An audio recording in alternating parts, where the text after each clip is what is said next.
సార్లు పేరు దక్కిన నా దేశానికి పరలోకములో కూడా చోటు దక్కాలి. యేసు నామములో భారతదేశము కృప పొందుగాక. ఇది చాలా తీవ్రమైన, లోతైన, భారభరితమైన దర్శనం కనుక అందరూ సీరియస్గా తీసుకోమని కోరుతున్నాను. 2025 ఫిబ్రవరి 14వ తేదీ ఐఎఫ్జే పుట్టినరోజు కనుక, ఐఎఫ్జే ప్రారంభమైన రోజు కనుక, ఆ దినాన గత కొన్ని సంవత్సరాలుగా మనం ఏడుస్తున్న ఒక బృహత్తరమైన ప్రార్థనలు జరగాలి. సీరియస్గా ప్రకటన వినండి. 2025 ఫిబ్రవరి 14వ తేదీన ఐఎఫ్జే పుట్టినరోజు కనుక, అది ఐఎఫ్జే దినోత్సవంగా మనం జరుపుతాం కనుక, ఫిబ్రవరి మాసములో మరి ఏ తేదీన ఎక్కడ ఐఎఫ్జేలు జరగవు. నా మాట స్పష్టంగా ఉంది కదండి. ఫిబ్రవరి మాసం వరకు మాత్రమే. ఇంకా ఏ తేదీన, మొదటి మంగళవారం, బుధవారం, గురువారం, నెలలో శని, ఆది తప్ప మొత్తం అన్ని రోజులు ఎక్కడో దగ్గర ఐఎఫ్జే జరుగుతూనే ఉంది. మాకు వైజాగ్లో ఐఎఫ్జేలని శనివారం పెట్టుకున్నాం, ఎందుకంటే నేను అప్పుడే తేల్తాను కాబట్టి అక్కడ. సో అన్ని ఐఎఫ్జేలు కూడా ఫిబ్రవరి 14నే జరగాలి. దయచేసి అందరికీ కూడా నా మనవి, ఓ నెల రోజుల ముందే మీకు మనవి చేస్తున్నాను కనుక మీ కార్యక్రమాలు కొంచెం అడ్జస్ట్ చేసుకోండి.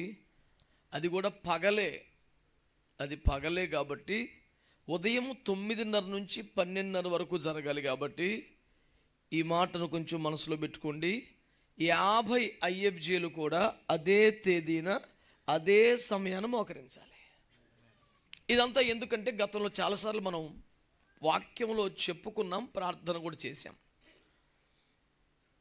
వేరు స్థలాల్లో వేరు దైవజనులు ఒకే సమయంలో ఒకే అంశం కొరకు ప్రార్థించుడే ఐఎఫ్జే ప్రధాన ఉద్దేశం. దాని దర్శనమేది అసలు. దీన్ని మనం ఎక్కడ పొందుకున్నాం దర్శనం ద్వారా అంటే, నేనును నా పనికత్తెలను ఉపవాసం ఉంటాం, నీవు పోయి 127 సంస్థానములలో చెదరి ఉన్న యూదులందరినీ కూడా ఉపవాసంలో పెట్టమని ఎస్తేరమ్మ చెబితే మొర్దెకై అలా చేశారు. ఫలితం ఏంటి? 127 సంస్థానంలో కూడా 3 రోజులు ఫాస్టింగ్స్ జరిగాయి. 127 సంవత్సరాలు కూడా ఒకే కాలంలో ఒకే సమయంలో ఒకే అంశం కొరకు అందరూ చేశారు. ఫలితం ఏంటంటే హామాన్ చచ్చిపోయాడు, ఫ్యామిలీ మొత్తం పోయింది. ఫలితం ఏమిటంటే మొర్దెకై ప్రధానమంత్రి అయ్యాడు.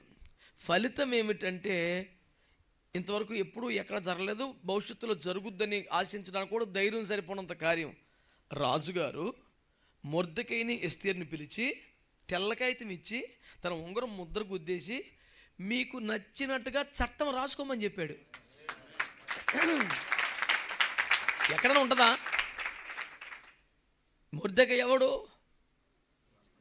ఒక బాధిత వర్గానికి ప్రతినిధి.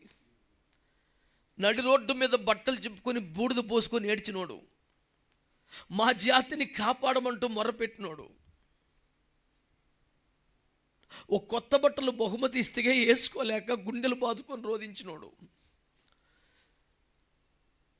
180 రోజులు ప్రతిరోజు చూపించిన తరగనంత వైభవం కలిగిన మహాసామ్రాజ్యములో చెదరి ఉన్న ఒక చిరు జాతికి నాయకుడు మొర్దెకై. అట్లాంటోడు ప్రధానమంత్రి అయిపోయాడు. అట్లాంటోడు నీకు నచ్చిన చట్టం రాసుకోమని ముద్ర కొట్టిచ్చేసాడు రాజు. మొర్దెకై మహాభివృద్ధి పొందాడని, చాలా పెద్దోడైపోయాడని బైబిల్లో రాశారు. అతని కీర్తి దశ దిశలా. నాకు పిచ్చి పట్టించే ఒక వాక్యం దేవరపల్లిలో చెప్పాను, ఆ సందేశం నాకు గుర్తు. అతని బలమును గూర్చి, అతని పరాక్రమముతో సామర్థ్యము కలిగి జరిగించిన కార్యమును గూర్చి రాజుల వృత్తాంతాలు గ్రంథాలు రాశారు. ఆయన రాజు కాదు అసలు, రాజుల చరిత్రలో ఆయన పేరు రాత్రమేంటి? చరిత్రలో చెరగని ముద్ర వేసిన మహా గొప్ప ప్రార్థనా పరుడు, కన్నీటి యోధుడు, రోదన చేసిన వాడు. కన్నీటి ప్రార్థన ఎందుకు అయ్యగారు చెప్పారుగా, చిన్నపిల్లల చర్యగా భావించే వాళ్ళు ఉన్నారు. బహిరంగంగా ఏడిస్తే ఆడపిల్లలాగా ఎందుకలా ఏడుపు సిగ్గులేదా అంటూ కోప్పడేవారు ఉన్నారు. నడివీధిలో ఒక పెద్ద మనిషి దుఃఖం ఆపుకోలేక ఏడ్చాడు. బూడిద పోసుకొని బట్టలు చింపుకొని ఏడ్చాడు. తనకి ఏ విధమైన కానుకిచ్చినా నాకు వద్దంటూ వైరాగ్యంతో ఏడ్చాడు. మేము కానుకల కోసం రోడ్డెక్కలేదు. ప్రభుత్వాలు ఏమన్నా తాయిలాలు ప్రకటిస్తే, ప్రభుత్వాలు ఏమన్నా వరాలు ప్రకటిస్తే, ప్రభుత్వాలు ఏమన్నా బహుమతులు ఇస్తే అవి పట్టుకొని ఇంటికి వెళ్ళిపోయేవారు. మొర్దెకైలు కాలేరు. నాకొద్దని మాకు కావాల్సింది చట్టాలు మారాలి. మాకు కావాల్సిన చట్టాలు మారాలి. ఇలాంటి ఒక భీకరమైన కార్యం ఈ దేశంలో చూడాలంటే ఎస్తేరు ప్రేరణతో మొర్దెకై సారథ్యంలో 127 సంవత్సరాలు అందరూ ఆ 3 రోజులు ఉపవాసం ఉన్నట్టు, కనీసం మనం ఒక్కరోజు ఒకే సమయంలో 50 IFJలు కూడుకోవాలని మీకు దండం పెట్టి మనం చేస్తాం. ఆ దినం వేరే పరిచయం పెట్టుకోకండి. నేను ఎప్పుడు ఎవరిని ఏమి అడగలేదు, ఎప్పటికీ ప్రభు కృపలో అడగను. కానీ కొంచెం కూడా సిగ్గుపడకుండా ఈ మాట అడుగుతున్నాను. ఆ రోజు ఏం పరిచర్లు పెట్టుకోకండి. 50 IFJలు ఎక్కడికక్కడే కూడుకోండి. మీలో కొంతమంది దైవజనులు కొత్తగా ప్రారంభించిన కొన్ని IFJలకు వెళుతున్నారు. దాదాపు ఆ నెల అది కూడా తగ్గాలి. ఎక్కడ IFJలు అక్కడే ఉండాలి. మరి వేరొక IFJ నుంచి వెళ్ళి బలపరచకపోతే అది కష్టం అనిపించే స్థితి ఉన్న చోటకైతే ఎవరో ఒకరు వెళ్ళండి. కానీ దాదాపు ఏ IFJ ఆ IFJలో ఉండాలి. 3 గంటలు ఆ రోజున ఇంకేమొద్దు. తీవ్రమైన ప్రార్థనలు చేయాలి.